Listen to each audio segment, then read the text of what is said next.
Mark DeCarlo. Good morning, Mark. Good morning, Bob. How are you this morning? I'm doing fine, too. So you call somebody out on Facebook, huh? Ha ha ha. I hope not. I had asked you I know. yesterday via Facebook. I said, no matter what you think about George Floyd's death, the man unfortunately killed, or the protest slash riots, America obviously has some serious problems. Right. I believe. Do you believe that's true, Bob? America does have serious problems. It does. But you got to add, with all the problems we have, tell me a better country you'd rather be in. Haha. Well, and that's a complicated question. I would say this. I do think there's a lot of people that complain a lot and don't appreciate enough what America has done for them, especially the recent immigrants in the last 100 years like Cuomo and Pelosi, who Yes. I'm very disappointed, even though I consider myself on the left, I'm very disappointed that they do nothing but complain. And if you go to Europe and if you see where our ancestors were from and how impoverished it was, and these people are at the very pinnacle of the world in wealth, prestige, power, and they do nothing but complain. So I'm disappointed in certain my own ethnic group, but well, there's a point, and people understand that if you look at the history, and I'll just take Philadelphia for example. Philadelphia was pretty much dominated by what they call WASP, White Anglo-Saxon Protestants, and the mayors were actually WASP. As the Italians came in and immigrated, as the Irish came in and immigrated, and others came into this country, you saw two things that existed. Number one, they were at the bottom of the barrel, whoever was the latest immigrant to come under. They lived in the poorest neighborhoods. When they came in, they had no access to political power when they came in. They couldn't hardly speak the language when they came in. And they had their own share of gangsters who took advantage of them because they couldn't speak the language. And they also had politicians who took advantage of them because they could speak, and they would say, vote this way, and I can get you services and get you help when you need it. The mob said the same thing. And the ethnic group that preceded them, that suffered under the hands of the ethnic group that was there before them, they suffered, then they turned around and they handed it down. They tell me that the Italians used to lean on the Irish, and then the Irish came in and they leaned on, well, that would be the opposite. The great Irish came first, right? The Italian, of course. Right. The Irish preceded the Italian. Yes, but the thing about it is, if you look at the mayoral in Philadelphia, they had Bill Green. He was a WASP. Then after him, they had the first Irish mayor, James H.J. Tate, if I remember correctly.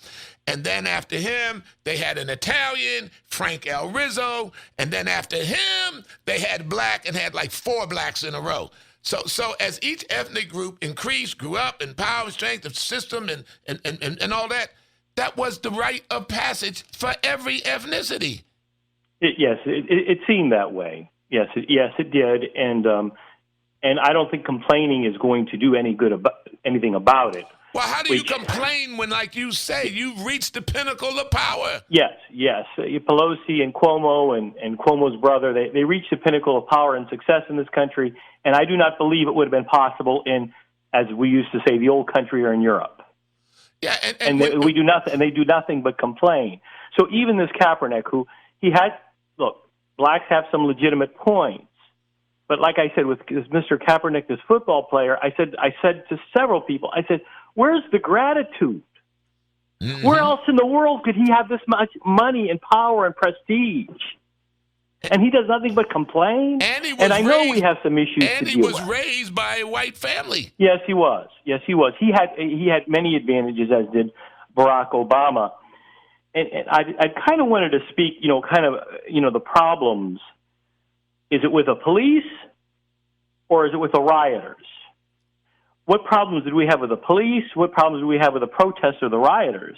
Now, a lot of people believe that this police brutality issue has to do with, and I believe I was one of the first persons to say this because I had sued the police many years ago in Robstown for a civil case, and I realized how difficult it was to sue police departments because of the doctrines of sovereign or qualified immunity, wherein generally they're immune from a lawsuit. In order to win a lawsuit, first you have to overcome that immunity from a lawsuit, and then you have to win your case.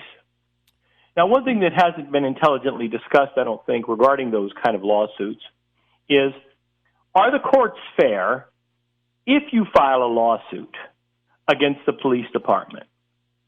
Well, I'd have to say that, like anything in life, Bob, anything can be fixed rather easily. In particular, something as complicated as a lawsuit.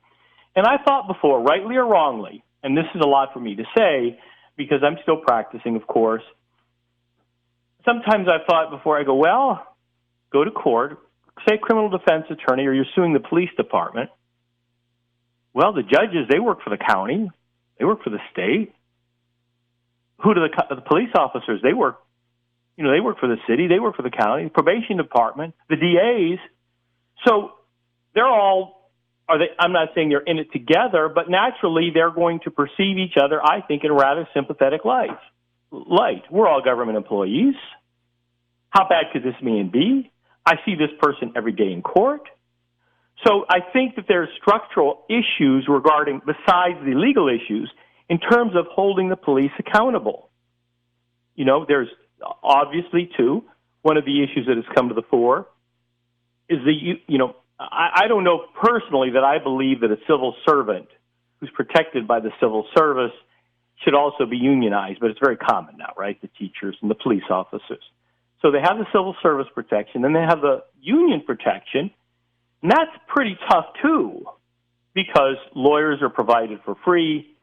They're organized, similar to the way organized crime. If they're organized, they're hard to beat. So they're organized as well. So I think the issue regarding police accountability and whether or not there's actually police brutality and how severe it is, I would agree with the protesters that there is some degree of problems regarding black men being the victims of police brutality, being beaten up or perhaps even killed as Mr. George Floyd was. But there's another issue, something I haven't heard anybody discuss, and this will get a lot of the women mad, so they'll probably be calling you up and saying they want equal time. They've done away with a lot of the physical qualifications to be a police officer. And I'll tell you what made me think of that. I looked at this officer, let me see, what was the officer's name, that was responsible for George Floyd's death. I said, the man's got arms like pencils. If this George Floyd would have fought him, George would have killed the man.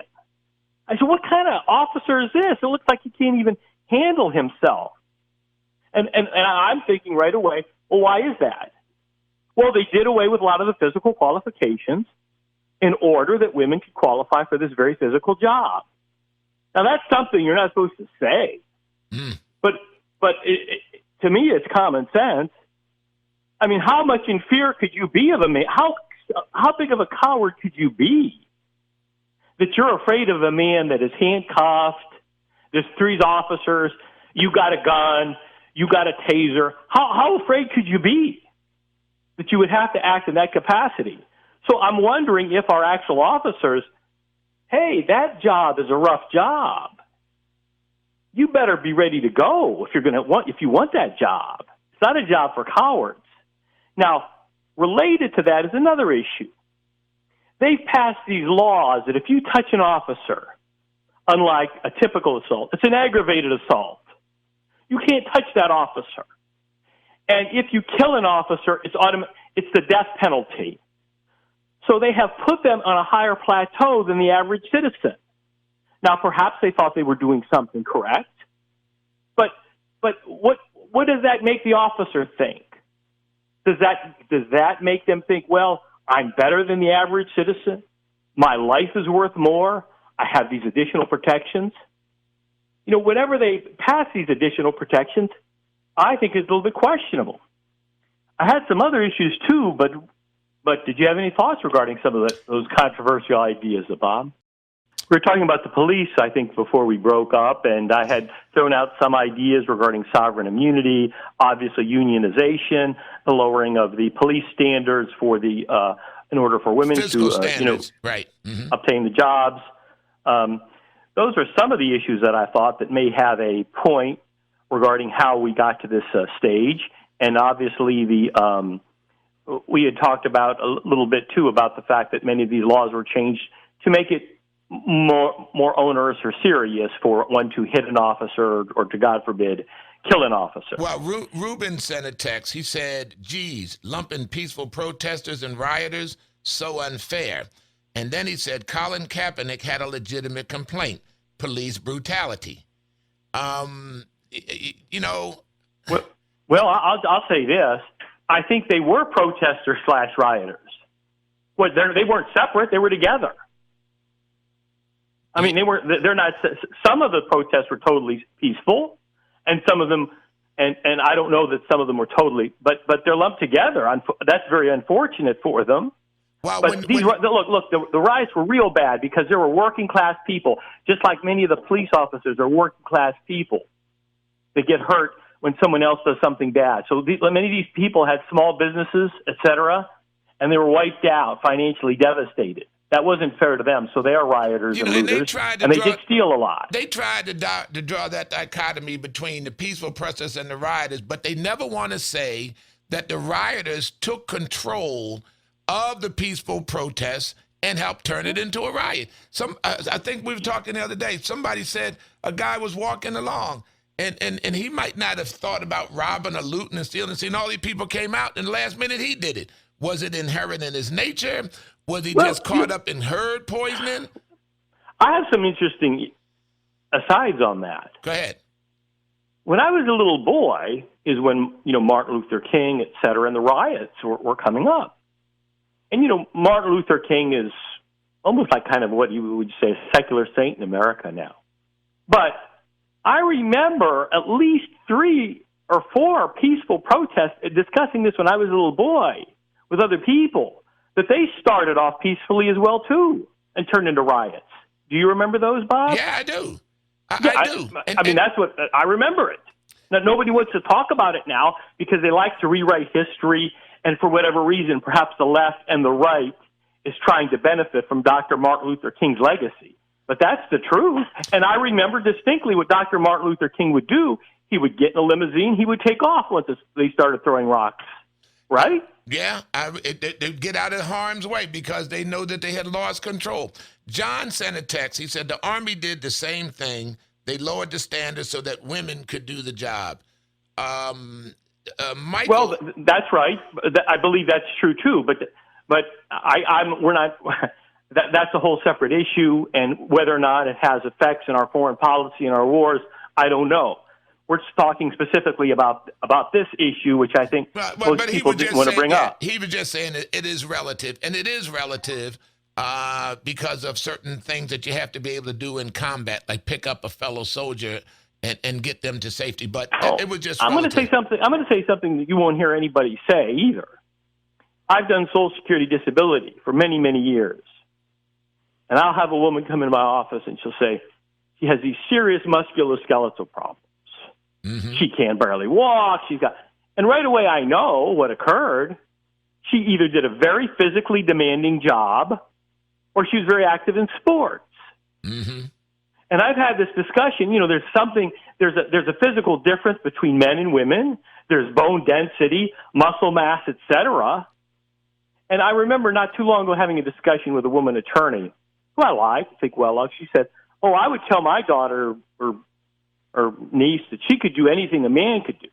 I said, well, let me tell you something. If I had a daughter, I wouldn't tell her that because I see it every day, and not every day, but I've seen it many times in my practice, wherein a woman's musculoskeletal system is totally trashed out because she was in the service or she was active in athletic or doing physical work on ranches that she shouldn't have been doing. No, that is a fact, and that nobody does want to actually say that, and they know that. They do know that, and they've had that discussion with the branches. Let me go on with another text that came in from Michael. He said it's not about a police officer thinking his life is more valuable than others. It is about someone who would think nothing about killing an armed police officer, who wouldn't have, and if a person feels like that, they wouldn't have second thoughts about killing an unarmed person. Your life means nothing to him. Well, that's true, but in the specific instance that we're talking about, there's truth in that. But in the George Floyd death, it did not look like there was any capability whatsoever for him to kill an officer. But yet it continued. Talking about the rioters briefly, changing subjects, we had this video of Candace Owens, this young woman. I think she's about 32 years of age. Well, did you see that video that went out about her speech about No, I heard about it. I'm sorry. No. You can go ahead and recount it. I know about Candace Owens, but a lot of times I stay away from all these people so that my take is mine and originally mine. Well, I got it from some of my conservative friends. They didn't want to publish it. I know. I've seen it. They sent it to me. I just didn't watch it.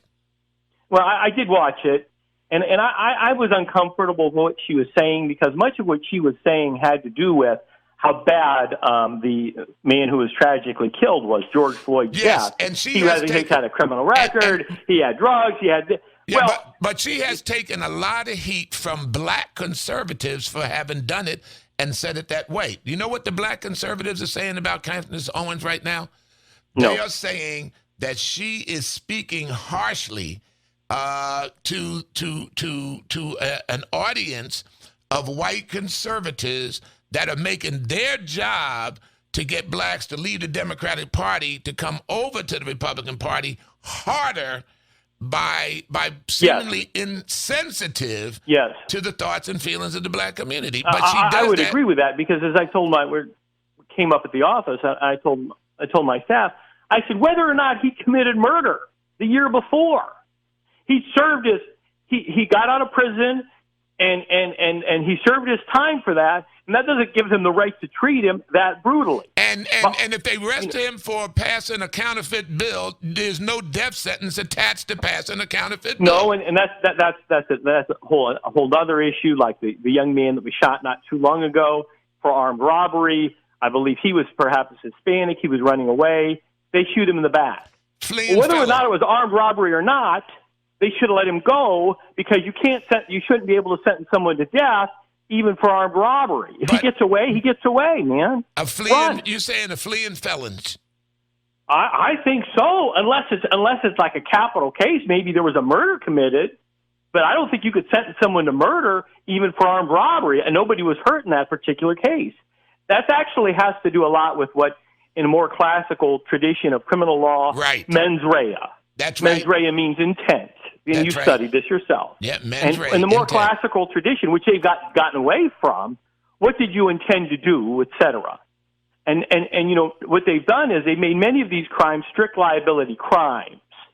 So if you've done it, even if you don't know that, like let's say that you go rob a place and somebody is killed in the robbery, you don't have to intend to have killed him to get capital murder charges. The mere fact that you were there when a robbery occurred, or you were with someone when a robbery occurred and somebody died, then you're guilty of capital murder. That's transferred intent, and I'm not certain they should have ever done that. That's a whole complicated discussion. But, Mark, there's also the thing that when you set something in motion, the result of what happens is on you for setting it in motion. No doubt, Bob, and obviously that's the other side of the argument. That's right. And that's a valid somebody argument would too. say, hey, look, this person got shot, this person got killed because this was set in motion. Even if they had shot at the fleeing felon and it had hit and killed an innocent bystander, it would have been on the fleeing felon. So somebody said, he said, then don't break the law. It starts with somebody breaking the law. But then the other end is, police have a really, really tough job. Look, we got a lot of punishment fit the crime, an eye for an eye.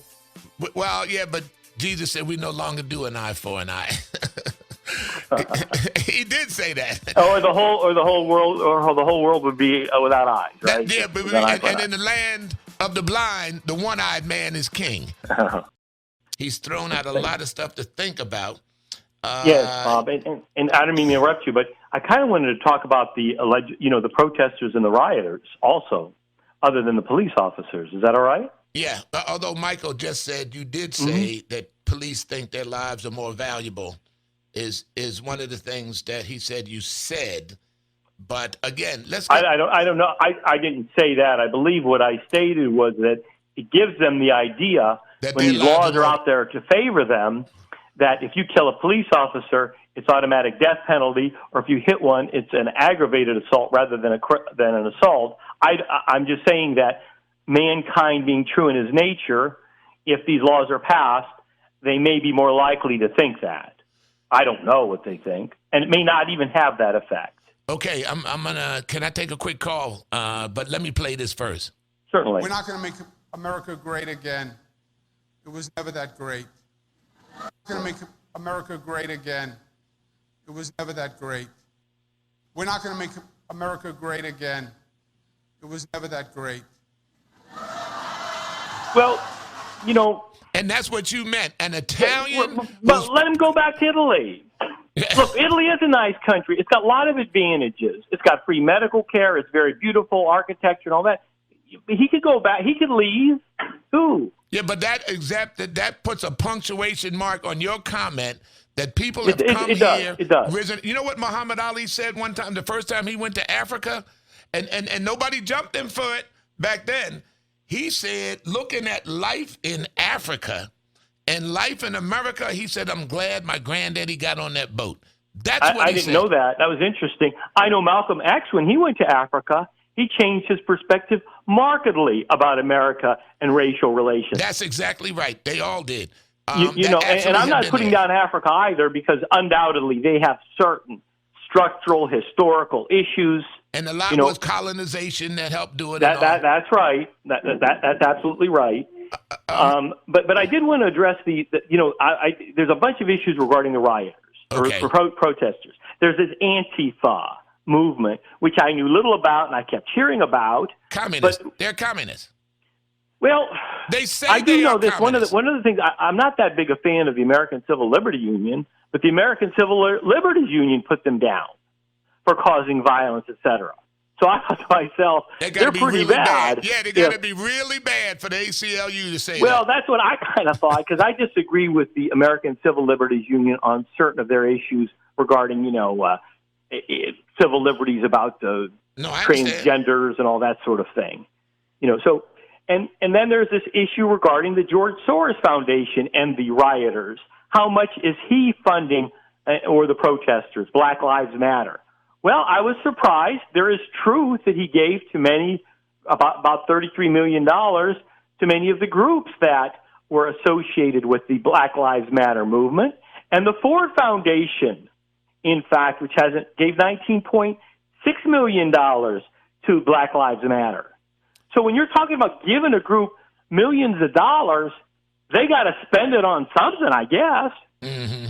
And now I don't know. Are they funding these protests? Yeah, well, they're funding and bussing in their people into these areas to take advantage of the unrest. Right. And something else. Were you in college at all during any of the riots? I was in college in the 70s, but I was on the street when the riots happened in 64 in Philadelphia. All right. Let me ask you if you don't think this is true. A lot of it, I'm going to say it's like a goof for young people. I'm going out there too. I knew a couple of guys. I went to college immediately after that stuff, right? And I talked to a couple of the people, and they went to the riots because it was like fun. It was like something to do. It wasn't because they had a great ideological belief against the Vietnam War. They just went out there maybe to cause trouble, to see what was going on, etc. And I think that's an element, and it has to do with that old saying that take the lowest IQ of a mob and divide by the number of people. When they were rioting and running up and down the street, we were sitting on a side street from the major street where all the businesses was, and we saw those people just running through the street. They wasn't from the neighborhood. And my dad told us, get in the house. You're not part of that. Get in the house. And he made us all get off our front steps and go in the house and close the door while they were out there rioting. Like I said, I was right after that, and what I thought was being from a poor background, I said, well, a lot of these kids, they must have lots of money, or their parents are rich, because I don't know that I could go to college and spend my time rioting. Yeah, no, true. Right? But at this particular time, remember, they don't have college. They shut everything down. They were idle. They've been cramped up. They've been all locked down. They said part of that is part of what fueled this. But again, there was a blend of the protesters and the rioters, and some of the rioters, some of the protesters became the rioters. There's just no doubt about it. Well, especially now there's a call saying, look, the police reaction indicates that we have a problem with the police, that many of them overreacted. Of course, there was this case of this elderly man. Yeah, they said he shoved down and he was 75. He was 75. Well, he stood in the way. I don't know why I'm laughing, but supposedly he was such a nice man, and all he was doing was asking the police some questions, right? I don't know what makes him why, but I guess it's his own naivety for doing that. I don't know. Well, the police were moving forward, and he's going to stand in front of them. Maybe he thought he was at Tiananmen Square or something. I don't know, but then they did push him down, and then supposedly they did not administer any aid to him after he cracked his head open. Then somebody said they did call EMS immediately. But this is the sort of thing going to happen when you have riots, right? Yeah, and confrontations with the police. This is going to happen. I hear you. I actually hear you. And he's saying, poor me. And said, why were you out there, old man? What were you doing? What were you thinking? Hey, Dave, you're on with Mark DiCarlo. Hey, guys. Hello. You know, earlier y'all were talking about police reform, and I've been hearing this for years and years and years. Got to reform the police. But y'all never hear anybody suggest they would do a little public reform. Let's suppose in high school or junior high even, we teach these kids, do not resist the police. You get in trouble, go with them, let the legal system work. Because 9 out of 10 of these incidents, when anybody gets hurt, black or whatever color, is when they resist. Do you agree with that? Well, yes, but they don't like to teach a lot of practical things in high school. How to balance your checking account, how to fix the roof on your house, or how to deal with the police. I guess they don't feel that's within their purview. Civics is the Latin word for the Greek word polis, which means politics. They don't teach civics anymore. They don't teach people how their system works. That's my understanding, yes. Yeah, they don't teach them how the system works. So I hear what you're saying, Dave, and it's a good point. Thanks for your call, man. All right. You know, one of the things that about the riots, I think that nobody wants to discuss either. It has to do with the baseness of human nature. One of the funniest videos I saw was a black man who was filming the people who were looting, and he was calling them out using whatever a Southern Ebonics kind of lingo, saying, "Hey, let me see your shoes. What do you got there? What did you steal from that store?" And I think he was just kind of out in the streets, kind of practically trying to point out that these noble protesters or these noble rioters were doing nothing more, but they were thieves, stealing for themselves, right? Mm-hmm. And he was doing a very kind of artful job at his own level in doing that. And so what is the percentage of those people that were just thieves and, I got a text that came in that he actually addressed that as well. It came from Charles. He says, no way. If you're in a crowd of rioters, you are a rioter. If you stay in there, you could leave. When you see it getting out of hand and out of control in the police, take your behind home. Leave that. Leave the area. Leave the scene. Yeah. You could be. I one time I was in New Year's in Madrid one time where there was a big crowd and it was so crowded. It wasn't a riot exactly, but I couldn't have physically left. And you were in the middle of it. They would have started. It wasn't a protest or anything belligerent, but just so many people. Yeah, they said you was a punk. You left. You was a chump. You was chicken. Well, no. A friend of mine used wisdom, and he'd seen things like this before, and he left earlier than we did. So we got kind of caught in this kind of almost nearly stampeded to death. So that was very fortunate. At any rate, what do you think about these foundations that are allegedly the Ford Foundation and George Soros Foundation? Doesn't that indicate that there's a problem with the foundation system, especially since we have men like Bill Gates, who allegedly have planned what many people believe is a fraudulent pandemic or plandemic to benefit his own foundation and himself financially? And it would seem that in many respects, these foundations are being used very irresponsibly.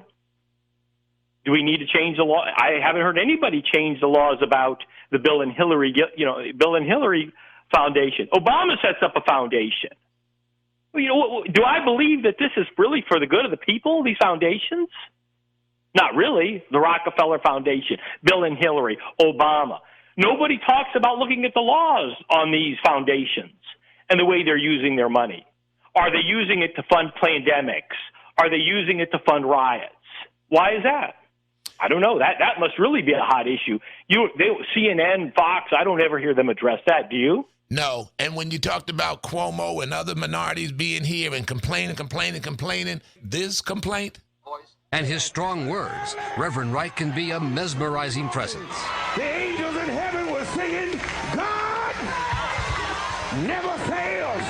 And he often uses the gospel to affirm his strong political views, as in this 2003 sermon, damning the United States for its treatment of blacks. The government gives them the drugs, builds bigger prisons, passes a 3-strike law, and then wants us to sing God Bless America? No, no, no. Not God Bless America. God damn America. That's in the Bible for killing innocent people. God damn America for treating us citizens as less than human. It's not known if Senator Obama was in the church on this day, but he has sought to play down Reverend Wright's overall approach. I don't think that my church is actually particularly controversial. During the campaign, We'll be back. Rubin said, just as a follow-up, using the analogy about protesters turning to rioters, then is it fair to say the same thing about good police officers turn rogue? How do you discern? Easy. If the officers join in the abuse, it has the same effect as peaceful people who join in the rioting. That's all we're talking about. Everybody did the excuse me for interrupting you, Bob, but did the officers in this George Floyd case that stood by, and it has to do with the banality of evil by, I think that is Hannah Arendt. If you stand by and you watch somebody dying under getting their neck crushed, aren't you as responsible? And it has to do with the intent issue we were talking about earlier regarding committing a crime. And let me bring that up, because they said one of the guys had been on the force 2 days, and two of them he may get a pass. He obviously may get a pass. Yeah. But as for the other ones, I don't know. Would you do that, Bob? No. I say, hey man, but then I would be a senior. Would you sit there, Bob, 9 minutes? And watch this let me happen. tell you something. If I don't know, and maybe I'm speaking too self-righteously or whatever. No. But I think if I sat there and watched somebody do that, after that was over, I'd have to go shoot myself for not doing the responsible thing. I'd be so heartbroken about my own what I had done, Exactly. And that's that situation. But it still does not justify the fact that they turned it into a rant. They turned it into an excuse for violence and an excuse for destruction. That doesn't justify I want to hit this really quickly because it's topical right now. You heard about Sheriff Kalin, who believes that this is a conspiracy. No, he did not say that. I read what he said. And basically what he didn't say anything, Mark. He published from a DPS, Department of Public Safety investigator, that said this doesn't seem right. And he took the scene. He tried to analyze the scene, what was done, if this one did that. And let me interrupt you again. He did a good job. Yes, he did a good job. Many of his points I didn't think about, and they seem very valid. Now, I'm not saying he's That's correct. all he said. And Kalin said, what do you think about this analysis? Because all of us was questioning, how could this guy just do this in front of the public with all the cameras and the cell phones and just sit there defiantly with a blank knife and do that until the guy expires? I mean, but they're saying you can't question that. You can't think of other possibilities. You better think what we think Because it's like they tried to say that Trump did a hoax, that he called COVID a hoax. He did not call COVID a hoax. He said blaming him for COVID, blaming him for the spread of the COVID, blaming him for not doing something sooner was a hoax. And that is true. That was the hoax. Not that the fact that the virus was real was a hoax. And they've done the same thing in this situation with the Kalin thing. Kalin did not say it was a hoax. He didn't circulate a hoax. And what the DPS investigator he speculated said, more. Excuse me. Well, he didn't do anything. Speculated more or less. Correct. He didn't do anything. Kalin just said, "I got this from a DPS investigator." And it's interesting. What do you think about it to let other people consider it? And I did consider it, and it is interesting. And what's disappointing is that we have such a lack of faith in the media and in our government that we believe virtually nothing now. And I think rightfully so. I think rightfully so, whether it's regarding some of these questions. I'm sorry, go ahead. No, I didn't mean, you know what my mother used to tell us when we were little? Believe nothing that you hear and only half of what you see. Well, but there was a time, I think, when we did believe the United States, our own country. Sure. And now we no longer do that, and perhaps we were just naive. She was talking to us. 1984 was written in 1948, and really was not a futuristic prediction, I don't believe, of what would occur. It was talking about what was happening. That's correct. At that time. That's right. It was actual at that time, but he wrote it as though it was a future event because all people would be under that system. Well, and I think, I don't know if he would have gotten it published if he would have lifted, if he would have brought the cat out of the bag at that period of time. Let me hold on. You got a caller. Buddy, you're on with Mark DeCarlo. Oh, he's gone? Oh, okay. Never mind. He didn't stay on the line. But he didn't have the patience. He would have been Buddy may have been one of the protesters that would have walked away. He got bored with the whole thing. Well, he'd be the one. Well, I can't say. He'd have to speak for himself. He's grown. And there's many other conspiratorial things that I found interesting. Did you find credence in the fact that allegedly there was these pallets of bricks brought out for protesters to throw? Well, no, they don't. No, they kept saying, even in Texas, it said, and the Houston Chronicle, now, why are pallets and stuff of bricks being mysteriously deposited around the cities in Texas? And they said, if you see any of these bricks or whatnot, call the law enforcement right away. It's not fake. It was actually happening. Well, that's what I'm saying. You believe it was happening, then that indicates that obviously that they were being used for people to throw them to incite violence. If it's true, I don't know. I saw one or two pictures, of them. Again, and when I say I don't know, I'm sincere in that. Well, there's another one. Who does know? That they found these bottles, these plastic water bottles with a duct tape wrapped around that had a caustic chemical, and they're checking that out because many police officers claim, or had this symptoms with their skin was irritated and caustic and burned. But hey, look, Antifa up in Seattle threw water balloons filled with human urine at the police. I mean, we've seen that.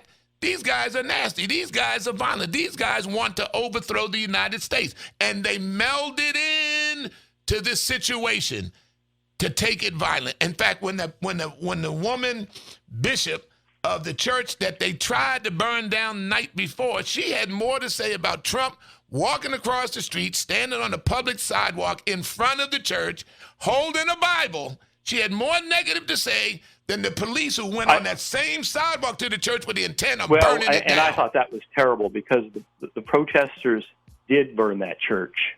Yeah, but she didn't have a problem with them. I know, but I thought the way the media brought it out to condemn Trump, I thought that was terrible because they did burn that church.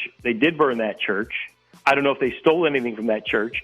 And Trump was making a point that he was standing up for religion by walking to that church, which may have taken some courage. But they turned it on him, and I thought that was very deceitful. Yeah. And very deceitful. I got a story that I didn't do lies about Trump out of control, but also have riots brought to you by district attorneys who were elected with Soros money.